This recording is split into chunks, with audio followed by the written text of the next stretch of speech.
Ako nga pala si Dre, galing Pampembo. Nung umpisahan ko to, tanong nila sa'kin ay sino ka? Yeah.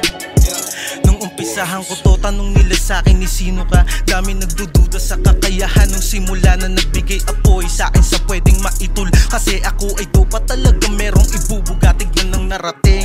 Ngayon ako'y nandito na malayo na rin, na para bang nasa peninsul. Mga pinagdaanan ko na tila pang pelikula, ang siyang dahilan ng dapat samahan ay pelikulang dapat pang patunayan. Alam na yan ang tunay sa binubuo ko kung gaano kahusay.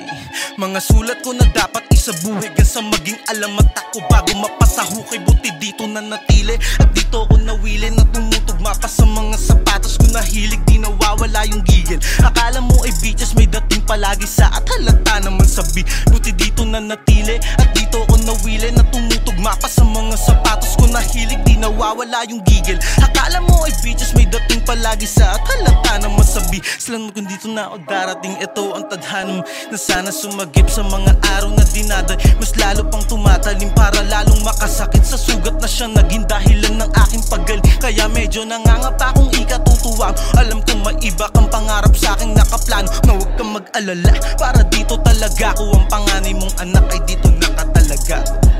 Dre. Yeah. Baka may gusto kayo promote tol or shoutout? Shoutout nga pala sa gang ko, Nostrabals Gang. Yeah, maraming salamat tol. At yun, ispatan pa natin yung mga rapper na mag-i-speed sa dala-dala natin beat, man.